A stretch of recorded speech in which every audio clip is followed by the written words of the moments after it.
Baik, selamat sore Pastor, Suster, Bruder, Bapak Ibu semua yang terkasih dalam Yesus Kristus. Selamat sore, Mas. Ya, jumpa lagi bersama dengan saya ya. Masih ingat dengan saya ya? Gimana kabarnya? Sehat semua? Luar biasa. Luar biasa. Ya, meskipun sore-sore gini hawanya emang enak ya, ngantuk gitu. Tapi kita harus tetap bersemangat. Nah, pada sore kali ini kita akan belajar bersama. Kita akan berdiskusi juga terkait dengan hasil riset. Hasil riset 100 tahun kongregasi FIC di Indonesia. Kita akan bersama langsung dengan tim risetnya. Nah, sebelum kita memulai kegiatan pada sore hari ini, langkah baiknya kita buka terlebih dahulu dengan doa. Saya minta tolong kepada Suster Filomena. Suster Filomena, saya minta tolong untuk membuka dengan doa. Para pastor, suster, saudari-saudara yang terkasih, sebelum kita mulai Zoom kita pada sore hari ini, mari kita berdoa. Dalam nama Bapa dan Putra dan Roh Kudus. Amin. Amin. Allah Bapa yang Maha Baik, pujian dan syukur kami haturkan kehadapan-Mu atas rahmat berlimpah yang sungguh boleh kami nikmati mulai tadi pagi hingga pada sore hari ini. Bapa yang Maha Baik, kami akan memulai Zoom kami lagi pada sore hari ini. Berikan kami konsentrasi yang baik, sehingga kami dapat mengikutinya dengan baik pula. Terpujilah nama-Mu Tuhan, kini dan sepanjang segala masa. Amin. Dalam nama Bapa dan Putra dan Roh Kudus. Amin. Oke. Ya, terima kasih Sister Filomena sudah membuka pertemuan kita pada hari ini dengan doa.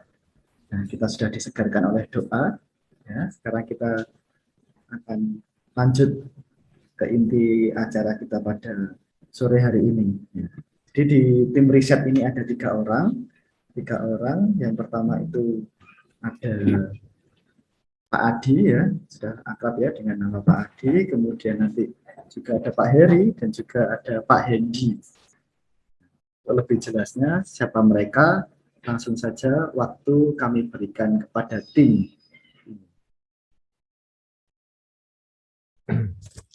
Baik, terima kasih Pak Iwang.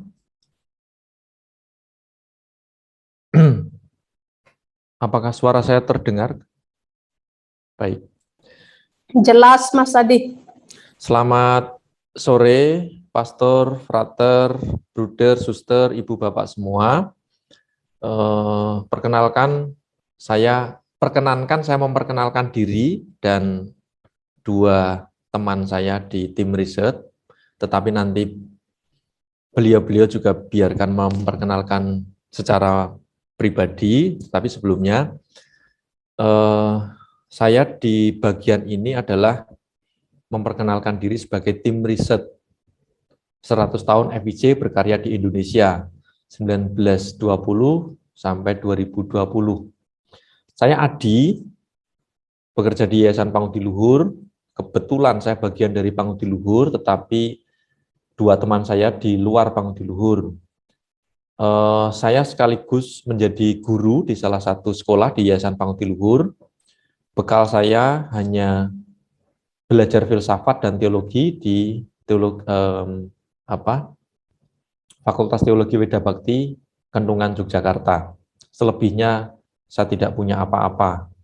Tetapi berbekal itu saya memberanikan diri bersama sebenarnya berlima, tetapi yang hadir di sini ada dua. Yang satu saya perkenalkan, mohon di spotlight panitia, Saudara Robertus Hendikiawan. Beliau adalah seorang antropolog, sosiolog, penulis novel juga, Ketua Perhimpunan Penulis Naskah Indonesia, lalu 2 novel terakhir yaitu Jalan Cahaya yang nanti juga menjadi salah satu sumber bahan kita. Yang kedua novel Ruang-Ruang Lengang, dua-duanya diterbitkan oleh Gramedia. Novel Jalan Cahaya dikerjakan dalam waktu 25 hari, novel Ruang-Ruang Lengang dikerjakan dalam waktu 1 minggu dan diterbitkan oleh Gramedia. Beliau adalah seorang yang seniman juga. Pokoknya Roberto Cendekiawan ini adalah bagi saya full of segalanya. Karena dari seni juga, dari penulisan ia, dari filsafat ia, dari teologi juga mumpuni. Karena selalu dan tidak pernah IP-nya di bawah 4. Dan sampai sekarang masih aktif di berbagai organisasi termasuk penelitian-penelitian. Beliau juga seorang peneliti, terutama fokus di antropologi, sosial, dan banyak hal. Yang kedua adalah, mohon maaf Saudara Hendy, nanti kalau ada yang kurang diperkenalkan secara mandiri. Yang berikutnya adalah Heribertus Satya Aji. Beliau adalah ahli kurikulum. Juga banyak talenta karena beliau berlatar belakang seorang pengusaha, tetapi tidak puas dengan menjadi pengusaha, tetapi menjadi jiwa yang selalu berkobar dalam hatinya adalah pendidikan. Maka terlibat di dalam riset, menulis banyak buku, tetapi saya tidak sedang membawa daftar buku yang sudah dibuat oleh beliau. Nanti mungkin bisa memperkenalkan diri bukunya apa, tetapi saya menyesal tidak membawa daftar bukunya. Lalu tergabung dalam perhimpunan kurikulum, perhimpunan orang-orang yang berkecimpung dalam kurikulum baik di Jawa Tengah maupun di Indonesia. Berteman juga dengan beberapa ahli kurikulum termasuk Profesor Hamid Hasan. Skupnya sudah nasional. Lalu melalang buana ke daerah Medan berkali-kali karena beliau beberapa waktu yang lalu, sampai hari ini mungkin masih saya belum ngecek, menjadi konsultan pendidikan dan mengerjakan kurikulum di salah satu instansi pendidikan, baik di Medan maupun di Surabaya. Kemudian, saya malah nanti takut salah kalau mengenalkan banyak hal, nanti daripada saya dimarahi, biarkan beliau-beliau nanti mengenalkan diri. Begitu ya, Mas Roberto Cendekiawan, biasa kami panggil Mas Hendy, dan Pak Heribertus Satya Adi. Ya, Pak. Terima kasih. Berikutnya, saya akan memulai apa yang mau kita tularkan, apa yang mau kita bicarakan hari ini, terutama sebenarnya mohon maaf sebelumnya, bukan ini mau pamer, tidak, tetapi supaya hal ini menular kepada sekolah-sekolah di mana menjadi naungan atau yang menjadi milik dari yayasan-yayasan anggota konsorsium Ismoyo, milik para pastor, suster, bruder, frater, ibu bapak semua. Jadi supaya, karena yang kita tularkan nanti bukan core values-nya ya Yayasan Pangudi Luhur, tetapi bagaimana metode riset ini sungguh efektif dan akhirnya berdasarkan penggalian-penggalian itu menemukan mutiara yang berharga yang mungkin belum pernah terlihat sebelumnya, lalu banyak orang melewatinya begitu saja berlalu lalang, padahal ada di bawahnya, dan itulah yang menjadi hasil riset di kami di Yayasan Pangudi Luhur. Yang pertama, riset ini dimulai pada Maret 2020.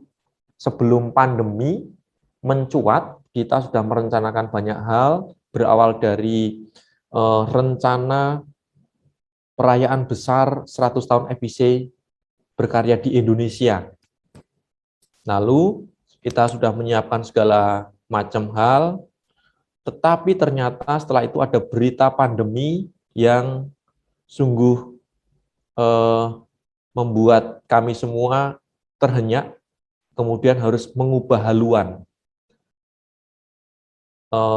Riset tetap harus berjalan, tetapi bagian-bagian acara yang sekiranya menghadirkan banyak orang ternyata harus dipending, tetapi riset masih bisa kami lakukan. Lalu kami mulai berdiskusi berlima, kami bertiga di sini, lalu satu lagi yang tidak hadir di sini adalah Saudara Kunti Handayani, seorang psikolog, kemudian Saudara Asa Jatmiko, beliau dari Teater Jarum dan Jarum Foundation, tetapi hari ini memang tidak bisa bersama-sama kami hari ini. Kami mulai berdiskusi berlima, lalu memetakan banyak hal dan mulai mengadakan hipotesa-hipotesa awal. Apa yang mau kita riset, lalu bagaimana riset kita, lalu hipotesanya seperti apa. Karena Yayasan Pangudiluhur telah memiliki yang disebut kepangudiluhuran, dan itu sudah berjalan beberapa tahun. Nah, lalu kami menentukan output dari riset. Dari riset ini ada sekitar 5 output kalau tidak salah. Satu adalah karya ilmiah laporan hasil riset. Kemudian yang kedua itu adalah bunga rampai. Bunga rampai menjadi salah satu hasil riset karena kami mewawancarai para brooder satu persatu, tetapi kami ambil random sampling. Dari situ kami menghasilkan satu buah bunga rampai sekitar hampir 900-an halaman. Kemudian hasil yang ketiga adalah film dokumenter dari hasil riset itu. Lalu yang berikutnya adalah novel Jalan Cahaya. Lalu satu lagi adalah core values yang kami temukan. Ada 5. Jadi dari novel, karya ilmiah, bunga rampai, film, dan core values yang kami temukan. Ini hasil risetnya. Selama berproses dari Maret 2020 sampai awal 2021 atau pertengahan kemarin ya, baru selesai semuanya. Nah, model yang kami pakai di dalam riset ini penggalian yang mendalam melalui wawancara eksklusif bersama para brooder. Jadi wawancara satu brooder itu bisa 2-3 jam. Paling diselingi minum dan makan siang, kalau itu melewati makan siang, atau makan malam kalau itu melewati makan malam. Jadi wawancara kami dokumentasikan berupa audio, video, lalu kita ulang lagi, kita dengarkan, kita narasikan, kita skrip, kemudian mulai kita gali apa yang masing-masing brooder sampaikan ini, apa kiranya yang berharga, lalu itu yang kami tulis, itu yang kami catat, itu yang menjadi note kami sebagai tim riset. Yang kedua, kami menggali dokumen-dokumen kongregasi. Ada sekian banyak dokumen kongregasi, salah satunya konstitusi yang dimiliki oleh kongregasi, dan konstitusi kongregasi ini selalu ada dinamika perubahan dari tahun ke tahun, mulai dari awal sekali konstitusi itu dibuat, dibentuk, disusun, kemudian menjadi regula para brooder FIC, itu yang kami pelajari. Kemudian kita bandingkan, kita sejajarkan mana perbedaannya, mana yang sama, mana perubahannya. Itu dokumen yang pertama. Yang kedua adalah buku-buku yang sempat dan pernah ditulis oleh para bruder pada zaman Indonesia sebelum merdeka. Lalu buku-buku ini sangat berharga bagi kami karena ini dokumen penting di mana dokumen-dokumen itu membantu kami memetakan sebagai tim riset bagian-bagian yang terserak tetapi kami berusaha mengumpulkan kembali. Lalu ada foto-foto zaman dahulu dari kedatangan mereka, pembangunan biara-biara FIC yang ada di Indonesia, mulai dari biara pertama, kedua, di kota mana, dan sebagainya, tahun berapa, siapa saja yang ada di foto itu kami pelajari. Yang kedua, yang keempat adalah surat-surat para bruder, zaman mengawali misi, berangkat dari Maastricht dengan kapal pada saat kolonial, pada saat orang-orang Belanda waktu itu datang ke Asia, mereka bersama-sama dengan yang lain naik kapal. Setelah menanggapi surat-surat atau permintaan dari para Yesuit untuk bermisi di tanah Jawa, setelah Yesuit bermisi di tanah Jawa, kemudian datang di Batavia, disambut Romo Van Lith, kemudian menuju ke Yogyakarta sebagai rumah pertama, membicarakan rumah yang akan ditempati dan sebagainya. Termasuk surat-surat entah itu permohonan, permintaan, keluh kesah, sharing antar bruder, surat ke antar bruder di tanah misi di Jawa, sampai surat kepada biara utama di Debiat, Maastricht sana. Lalu hasil-hasil kapital yang bisa kita pelajari. Kemudian apapun kita kolek, apa yang dimiliki, kekayaan apapun di dalam FIC kita kolek. Karena ini adalah sesuatu yang kita tidak berani mengabsenkan hal sekecil apapun di dalam FIC, termasuk kalau kita masuk biara, bagaimana para bruder ini melayani satu sama lain. Bagaimana para bruder ini memberi pelayanan terhadap yang lain, saat makan, bagaimana mereka bercerita dan sebagainya. Maka dari riset ini kami lalu menemukan, setelah melalui proses panjang, didiskusikan oleh tim, kemudian ditulis. Ada 6 core values yang kami temukan. Yang pertama adalah Allah adalah kasih, karena muncul di banyak tempat, dan para bruder juga memunculkan itu dalam wawancara. Lalu yang kedua adalah, tentu ini tidak berurutan, core values ini, karena tidak ada satu lebih tinggi di atas yang lain, tetapi saya sebutkan saja. Yang pertama adalah Allah adalah kasih, yang kedua adalah devosi kuat kepada Bunda Maria, dan ini dihidupi karena FIC adalah di bawah perlindungan Bunda Maria yang terkandung tak bernoda. Kemudian collegial leadership atau kepemimpinan kolektif. Jadi di dalam diri para bruder itu tidak pernah membuat keputusan secara mandiri. Apapun disampaikan di dalam kolegium para bruder. Yang keempat adalah persaudaraan ratu kongregasi. Nah, ini sungguh berharga bagi kami, di mana segala kekurangan di dalam bruder ditutup oleh bruder yang lain. Itu juga berlaku untuk perlakuan para bruder kepada setiap saudara yang ada, entah itu guru, entah itu tamu, entah itu orang lain, semua dianggap saudara. Sampai di dalam konstitusi itu ditulis, semua tamu harus dibuat kerasan ketika berkunjung ke dalam biara-biara FIC. Meskipun di dalam biara tetap ada tempat-tempat yang menjadi klausura, tetapi tentu para tamu tidak akan diizinkan masuk ke dalam klausura, tetapi bagian-bagian umum yang boleh tamu berkunjung Mereka sangat care, sangat tingkat hospitalitasnya sangat tinggi, dibuatkan minum, disiapkan makan, macam-macam. Segala hal para bruder ini rela berkorban.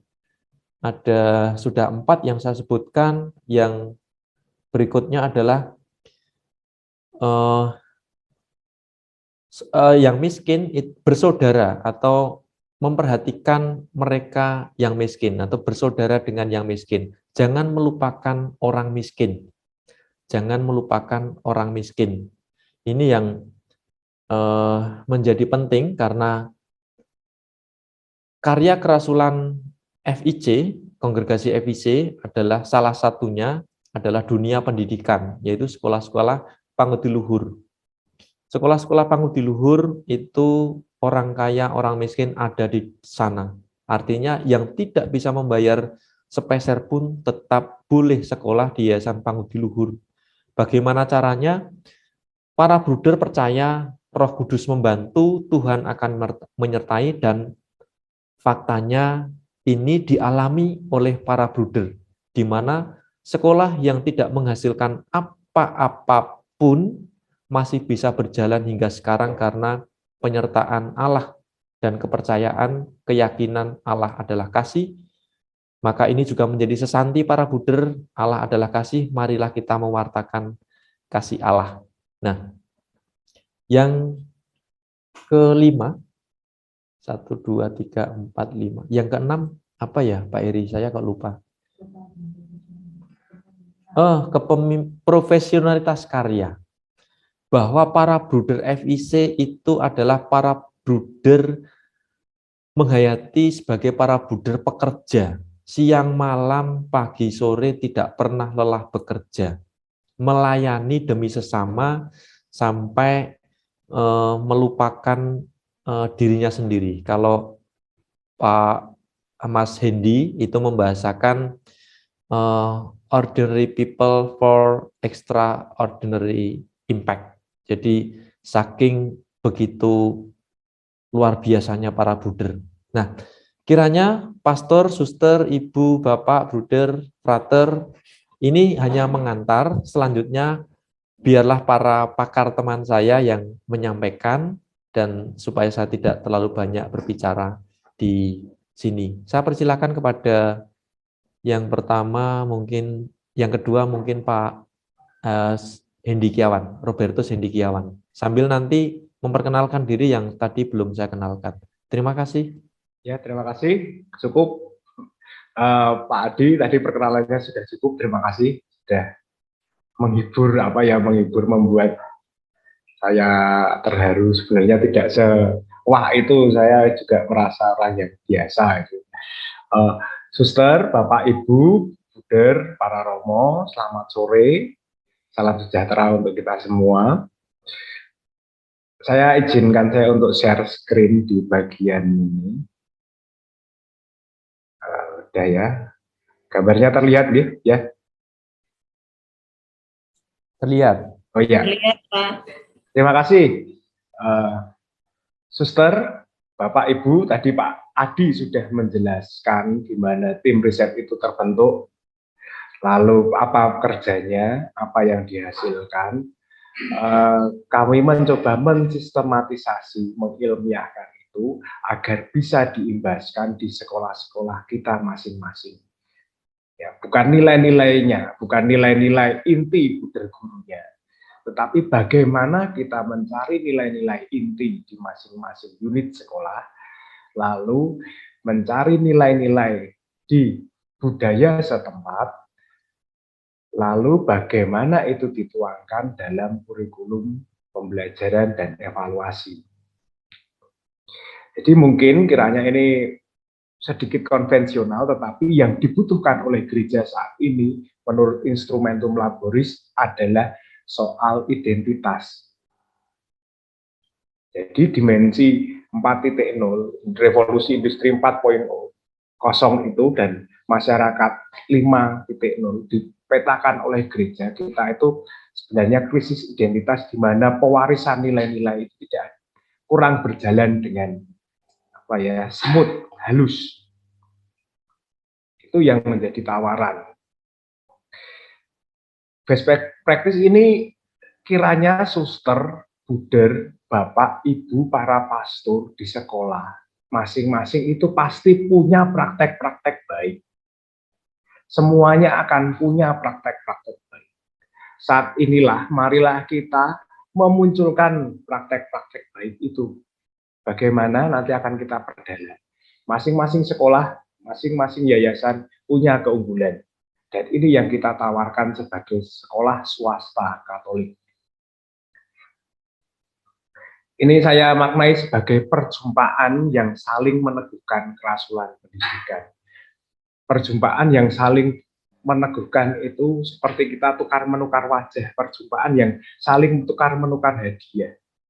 Nanti pada kesempatan di tahun depan, bagaimana nilai-nilai dari suster, buder, para pastor yang ada di sini, kita gali bersama, diimplementasikan ke dalam kurikulum, dan menjadi kurikulum unggulan sekolah.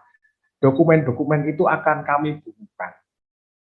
Kita bukukan, agar kita saling memberi inspirasi bagaimana perjuangan teman-teman yang ada di Kalimantan, pedalaman Kalimantan, pedalaman Sulawesi, pedalaman di daerah Manado, lalu bagaimana perjumpaan sekolah-sekolah besar yang ada di kota-kota besar, bagaimana berjumpa dengan teknologi digital yang seperti itu.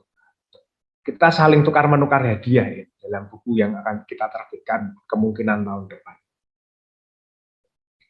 Kiranya masing-masing dari 15 anggota konsorsium, 15 yayasan anggota konsorsium ini mempunyai best practice. Dan nanti ada 144 best practice di sekolah-sekolah berdasarkan dari keunggulan di masing-masing ini. Tidak hanya lagi satu best practice, nanti akan best practices. Oke, lanjut dulu. Suster, kenapa kita butuh pendalaman berbasis nilai, pendidikan berbasis nilai? Ini yang kita gali karena kita itu krisis kependidikan. Gereja memetakan bahwa kita itu krisis kependidikan. Manusia merupakan kombinasi dari esensi dan eksistensi. Keberadaan murni dan aktualisasi murni tidak lain adalah Allah. Dalam perutusan di dunia, Tuhan mewahyukan diri dan manusia menanggapinya melalui iman. Ini kita bisa lihat di Dei Verbum, ya. Misalnya ini Iman dan Wahyu, Dei Verbum 4 dan 5, 6, itu bicara soal ini. Dan dengan akal sehatnya, manusia mengendalikan realitasnya di dunia. Kata Thomas Aquinas. Tindakan manusia memuat nilai moral, kendati walaupun kadar moralitasnya itu berbeda-beda. Pendidikan tidak menegaskan pentingnya kesadaran peserta didik pada nilai dan kebenaran yang diwujudkan dalam sikap dan perilaku. Idealisme ini ada dalam hidup harian. Jadi apa yang kita temukan itu tidak jauh-jauh dari kehidupan nyata. Yang di Jawa ya di Jawa, di Medan ya di Medan, konteksnya misalnya di Jawa itu ada di Klaten yang di desa atau di Pedalaman Tumbang Titi atau di Sibulga atau di kepulauan-kepulauan apa. Ini sesuatu yang dekat karena wahyu dan iman itu ada dalam diri kita. Nanti kita akan mendapat peneguhan juga dari Pak Heri bagaimana kurikulum itu sebenarnya mengatur diri. Lalu pengetahuan saja tidak cukup dan setiap manusia perlu memahami diri sendiri, masyarakat sekitar, dan dunia di mana kita tinggal. Pendidikan mesti menghasilkan karakter moral yang penuh kebijaksanaan. Nah, karakter moral dan kebijaksanaan ini tidak bisa digantikan oleh mesin sampai saat ini. Ya, karena tidak ada mesin sapien ya, ya ada IoT big data itu, IoT dan big data itu pintar, tetapi untuk bijaksana itu sulit. Nah, itu tadi yang diceritakan Pak Adi adalah model ini, Bapak Ibu. suster, Buder, para romo, kita akan menggali model core value Liber. Literasi unggul berkarakter berdasarkan riset 100 tahun ber-FIC berkarya di Indonesia. Ini modelnya seperti ini. Kita dari discovery, literasi, refleksi, reproduksi, dan evaluasi. Ini nanti akan dilakukan oleh sekolah-sekolah di masing-masing unit, bagaimana sekolah merefleksikan diri sekolah untuk mencari core value. Kita akan mengadakan sekolah di dalam sekolah. Kadang itu formasio berkelanjutan kan untuk kita para biarawan-biarawati atau para imam. Tapi untuk para guru, pendidik, dan tenaga pendidikan itu formasio berkelanjutan itu kadang kurang jalan. Harus kita akui. Maka dari itu pada kesempatan POP itu kita mengajak para kepala sekolah, instruktur sekolah, guru-guru untuk mengadakan riset, mengadakan sekolah di dalam sekolah biar tidak mandek. Untuk menggali apa? Menggali core value. Nilai-nilai ini. Menggali di sini ada mendalami penentuan subjek atau sampling. Nanti pendekatannya ini adalah pendekatan naratif, jadi lebih luas. Tidak hanya patokan harus sampling berapa itu supaya dinyatakan valid dan reliable. Tetapi kita bebas. Silahkan kepala sekolah itu keluar, pergi, mengajak guru-gurunya pergi, dolan, main di sekitar sekolah, atau ke alumni, atau ke orang tua, menanyakan jati diri sekolah kita. Jati diri sekolah Katolik, sejarah-sejarah masa lalu apa, keutamaan-keutamaan apa yang ada di sekolah kita. Lalu di sini ada studi dokumen, ada tadi yang diceritakan oleh Pak Adi itu, bagaimana kita sebagai konsorsium juga menyediakan data-data sejarah atau rencana keuskupan. Mungkin kalau di Semarang itu ada Ardas, mungkin di keuskupan ada rencana-rencana langkah-langkah pastoral di keuskupan, terutama di bidang pendidikan. Sejarah misi sekolah masing-masing. Lalu dari mengumpulkan kisah itu kita membaca banyak hal, membuka dokumen lagi yang mungkin saat ini sudah bau, berdebu, dimakan rayap. Dari sini ada membuat narasi. Narasi itu bebas. Bisa novel, bisa cerpen, tapi yang menyimpulkan atau mengkolek sisi emosi, afeksi sekolah. Dari situ kita akan menyertakan hati. Maka dari ini kan core value, jadi kita harus menyertakan hati. Dari sini ada hasil dari narasi-narasi. Entah itu kumpulan cerpen, kumpulan apa yang isinya core value ini. Dari sini kita akan belajar lagi, refleksi, nilai-nilai tadi dikategorikan, yang sama-sama dikelompokkan, dan muncul nilai apa sih yang unggul di sekolah masing-masing. Pendekatan ini dalam filsafat disebut perennialisme. Mungkin kalau yang perennialis itu kan berdasarkan nilai-nilai agama. Dan sekolah kita sebagai sekolah Katolik itu dekat dengan ini karena sekolah-sekolah kita sekolah-sekolah misi. Lalu setelah itu kita diajak untuk mencari output riset. Ada karya ilmiah mungkin, ini kemungkinan yang bisa dihasilkan. Novel yang memuat nilai-nilai unggul di masing-masing. Novel ini untuk apa sih sebenarnya? Saudara Bapak Ibu, untuk bahan literasi anak-anak. Atau cerpen, atau cergam, atau gambar saja juga bisa yang memuat 1 nilai, 2 nilai. Ini bagian dari reproduksi. Ketajaman refleksi ini adalah critical thinking yang besar. Critical thinking yang besar. Maksudnya, di puncak model Thayer, refleksi menjadi puncak critical thinking. Sehingga dalam refleksi seperti kita mengisi refleksi harian gitu ya, ketika di novisiat atau di tahun rohani atau di postulat itu apa saat-saat tertera gitu, kita merasakan lagi ada hal baru yang kita hasilkan. Dari sini direview, divalidasi. Saat ini karya ilmiah kami masih divalidasi, masih tahapan validasi di pengesahan dari KSPP, jadi Komisi Spiritual dan Hidup Persaudaraan atau Kerasulan gitu ya, agak lupa singkatannya. Masih dievaluasi apakah benar nilai-nilai ini, apakah masih bergaul.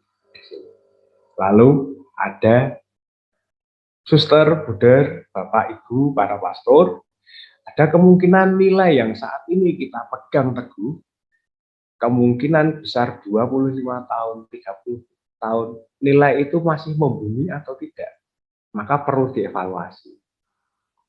Lingkaran ini merupakan siklus, jadi pengolahan nilai-nilai ini tidak mandek sesuai dengan konteks zaman, konteks tempat, situasi, kondisi, ruang, dan waktu, kosmologi tertentu. Begitu untuk nilai-nilai ini. Jadi nanti para kepala sekolah dan instruktur sekolah akan mendalami nilai-nilai ini dan mendalami model ini untuk mencari nilai-nilai inti di masing-masing sekolah yang menjadi keunggulan sekolah. Ini sangat dekat, sangat akrab di sekitar kita.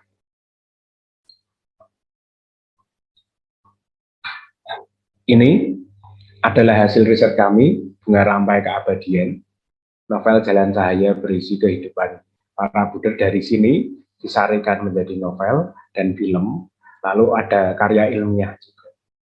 Di sini kami mengisahkan pengorbanan para lelaki, kekayaan dalam kemiskinan, kemerdekaan dalam ketaatan, dan keutuhan melalui kemurnian.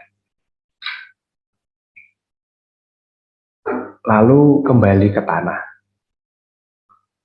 Saya mau cerita sebuah novel yang saya baca ketika dulu muda di SMA. Romo Hadi Siswoyo itu direktur saya dulu. Direktur pembimbing rohani dan Bapak Pengakuan ketika di Mertoyudan. Sore Romo. Wah, reuni. Paulo Coelho dalam novelnya Alkemis mengisahkan peziarahan seorang anak bernama Santiago mencari harta karun di piramida-piramida Mesir. Ia berjalan dari Spanyol untuk menggapai mimpinya itu. Seusai perjalanan panjang, ia frustasi sebab tak dijumpai olehnya barang-barang berharga itu. Akan tetapi, dinamika perjumpaan bersama orang-orang Gipsi yang ia jumpai justru menguatkan pribadinya. Sampai akhirnya ia memutuskan pulang. Ternyata setelah menjalani retret agung itu, di dekat rumahnya ia menggali tanah dan mendapatkan emas, batu mulia, topeng-topeng, serta barang-barang berharga lainnya. Begitulah cara Tuhan yang aneh menunjukkan harta karun kepadanya. Buka matamu di tempat yang membuatmu menitikkan air mata. Disitulah aku berada dan disitu pula hartamu berada, kata sang alkemis. Mengapa setelah tadi pendekatan nilai-nilai dari kita sekolah Katolik, nilai-nilai Kristianitas dalam, entah itu dalam kongregasi, entah itu dalam keuskupan, entah itu warisan dari pendahulu misi kita masuk ke dalam tanah budaya-budaya setempat, budaya lokal. Karena ini juga masyarakat setempat merupakan stakeholder kita. Budaya merupakan hasil pikiran dan akal budi. Akarnya berasal dari Sanskrit, budaya. Kata ini merujuk pada bentuk jamak budi. Orang Inggris menyebutnya dengan culture atau kultur dalam bahasa Belanda. Kata ini diambil dari bahasa Latin colere yang artinya mengolah, mengerjakan, menyuburkan, dan mengembangkan tanah untuk lahan pertanian. Jika kita merefleksikan budaya dalam cara pandang ini, yang lebih luas, kata budaya sebenarnya merujuk pada pada upaya manusia untuk bertahan hidup di tanah mereka. Ironisnya, ini sebuah fakta bahwa kita itu dalam bulan Maret kemarin masih kemiskinannya masih 10,14%. Berarti ada 27,54 juta dari bangsa Indonesia yang berkekurangan. Berarti tidak optimal dalam pengolahan tanah. Dari data ini kita bisa belajar bahwa kemampuan kultural sebagai wujud pengolahan bumi pertiwi Indonesia masih belum optimal. Hal ini bisa jadi karena lemahnya daya saintifik, mental karakter, etos kerja, dan semangat perjuangan yang bernyala-nyala dalam hal kreativitas untuk mengaktualisasikan budaya yang berlimpah itu masih kurang. Sungguh pentinglah bila sekolah memiliki peta geografi, etnologi, sejarah, serta identitas, baik personal maupun organisasional. Dari sini kita akan sungguh mengerti kondisi kemanusiawian serta alam pikir, bagaimana keutamaan, pengetahuan, keterampilan itu akan diberikan. Ini dimensi iptek, ilmu pengetahuan, teknologi, dan spiritual.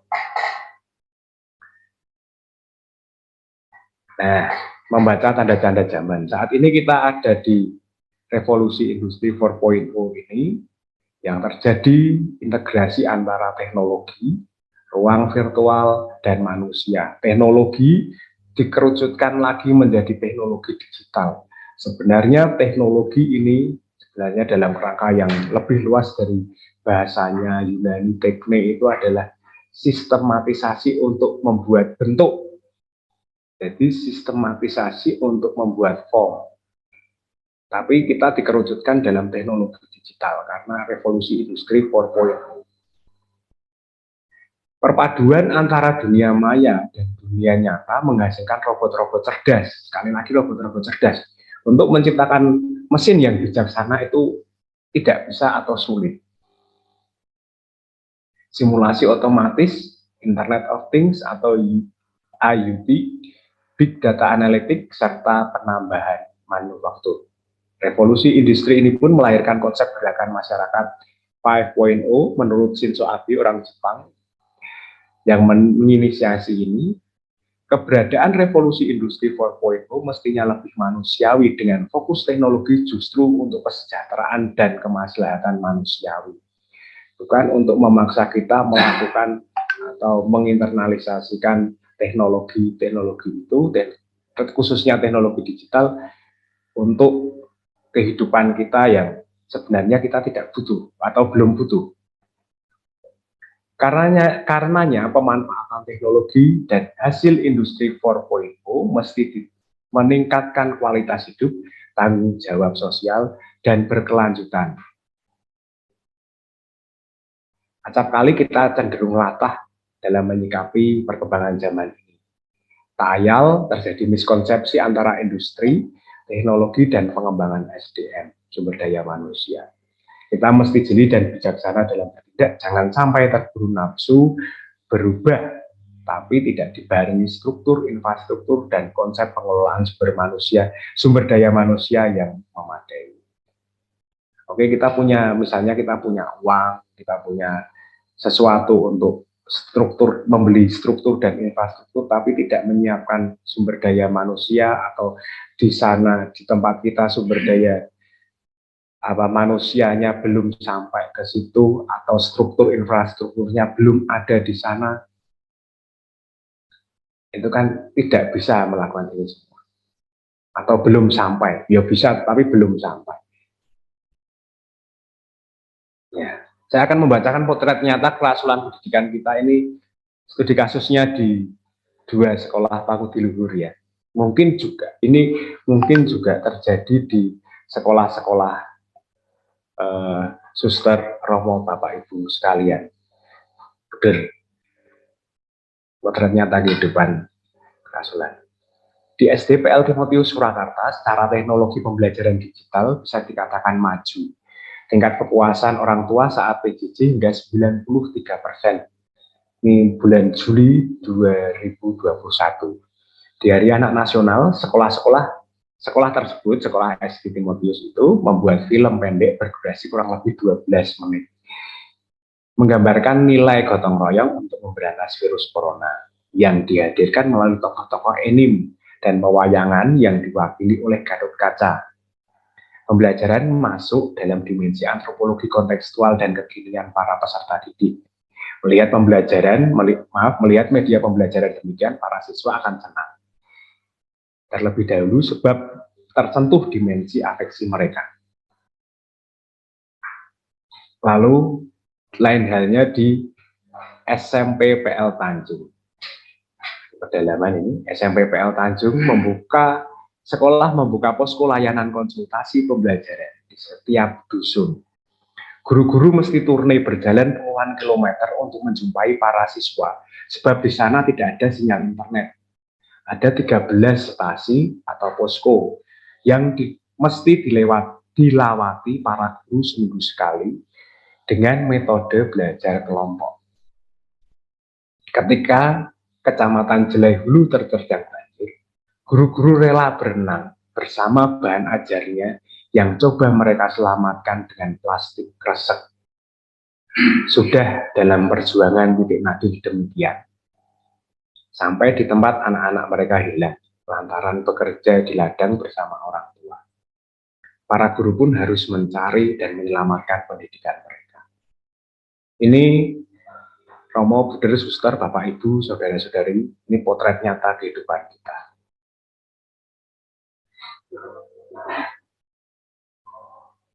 Nah, relevansi antropologi. Relevansi bagi sekolah Katolik itu bagaimana? Sebuah titik terang yang ditawarkan oleh gereja ialah mengembalikan dinamika pendidikan kepada pendalaman antropologi untuk pendidikan abad 21. Pada hakikatnya setiap manusia memiliki kedirian ranah antropologi kebenaran, antropologi sosial, antropologi rekoleksi dan janji, antropologi kosmos, serta antropologi teologis dalam hubungannya dengan Allah. Para guru dan pendidik diharapkan mempunyai semangat Katolik. Semangat Katolik itu nilai-nilai yang bersifat universal. Dan kegiatan merasul di kalangan anak dan kaum muda. Merasul itu bisa alatnya bisa macam-macam, bisa kegiatannya bisa macam-macam, bisa dengan TikTok, bisa dengan apa, bisa dengan menyelam seperti tadi dengan plastik kresek. Mereka adalah gembala jiwa bagi para siswa. Menjadi guru adalah kelasuan luhur, berbekal pengetahuan dan kecakapan mendidik. Mereka menjadi tulang punggung bagi pembinaan manusia yang tepat guna. Sekolah Katolik merupakan tempat pertemuan bagi mereka yang ingin mengekspresikan nilai-nilai Kristiani. Karena pusatnya adalah Kristus dalam pendidikan. Kekasan komunitas atau paguyuban bukan patembayan, bukan ada unsur-unsur daya tawar atau apa, tapi paguyuban kita semangat berkomunitas dan semangat persaudaraan menjadi warna yang khas bagi sekolah Katolik. Sekolah Katolik mengemban aspek sakramental dalam mana menampakkan kehadiran Kristus yang menyelamatkan. Sekolah-sekolah mesti menuntun, mengasuh, dan membimbing para pribadi di dalamnya menjadi insan yang merdeka atas dasar pemahaman penuh akan pengetahuan serta panggilan untuk melayani dan bertanggung jawab terhadap sesama. Ada dimensi aspek di mana kita berjumpa, menemui. Bapak Suci itu selalu keluar, temui orang-orang, temui orang miskin, temui. Kita disegarkan, diingatkan lagi kerasulan kita di sini. Sekolah-sekolah Katolik memang sedang ditantang untuk mengembangkan kurikulum yang memuat pengalaman praktis untuk berbagi dan mengemban tanggung jawab. Ini nilai-nilai inti ada di sini, nilai-nilai keluhuran lokal ada di sini, bagaimana kita juga profil pelajar Pancasila dituntut untuk berkebinekaan global, ini juga ada di sini.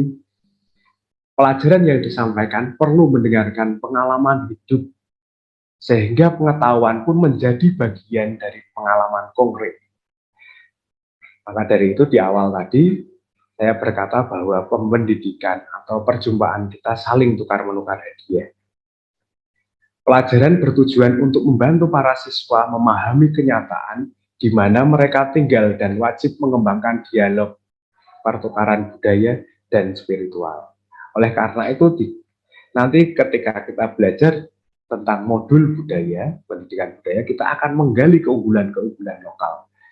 Falsafah-falsafah atau lebih singkatnya, lebih luasnya adalah kebajikan-kebajikan lokal.